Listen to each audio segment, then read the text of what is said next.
જીવન પર્યંત સેવા કરી. બહુ સરસ એક તમને વાત.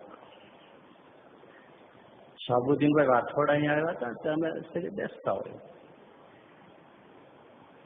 મેં એક એમને પૂછ્યું કે શાહબુદ્દીનભાઈ, આ હિન્દુ સમાજમાં માતા પિતા વ્રત થાય હાલત બહુ ખરાબ છે. ઘણા વૃદ્ધાશ્રમો થાય છે.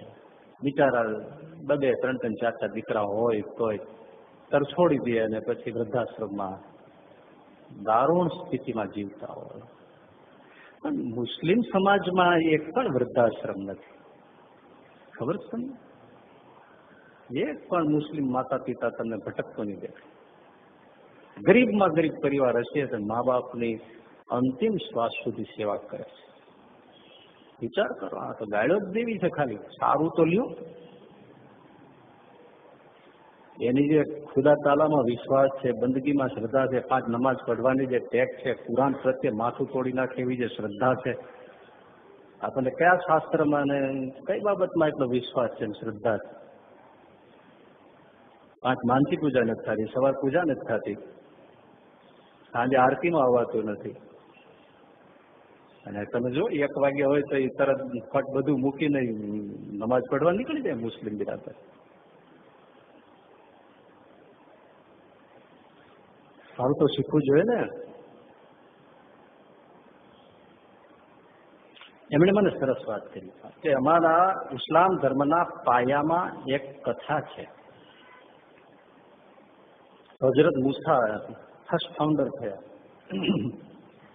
એને એક દિવસ વિચાર આવ્યો કે જન્નતમાં મારો પાડોશી કોણ હશે, એટલે સ્વર્ગમાં મારી પડખે પાડોશમાં રહેનારો કોણ હશે. આવો વિચાર આવ્યો. પછી ઇબાદતમાં બેઠા, બંદગીમાં બેઠા, નમાજમાં તો એને અવાજ સંભળાયો, હજરત સુન લો, જન્નત में तुम्हारा पड़ोस में अली मोची होगा. અને એ અલી મોચી એનાથી થોડે દૂર જ રહેતો હતો.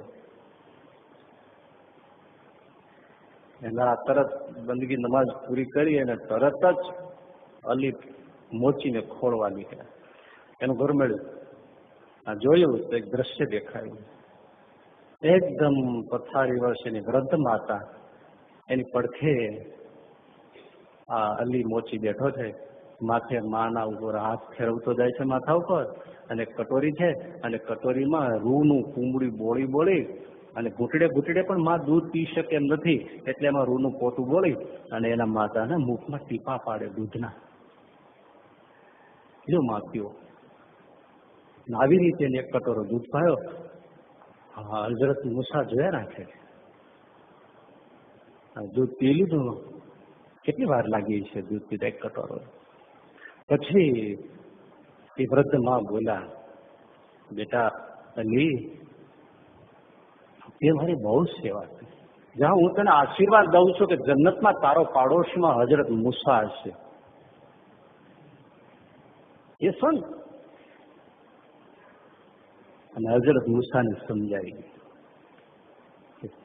એટલે એના કુરાનમાં લખ્યું છે કે જન્નત તમારા માતા પિતાના ચરણોમાં છે.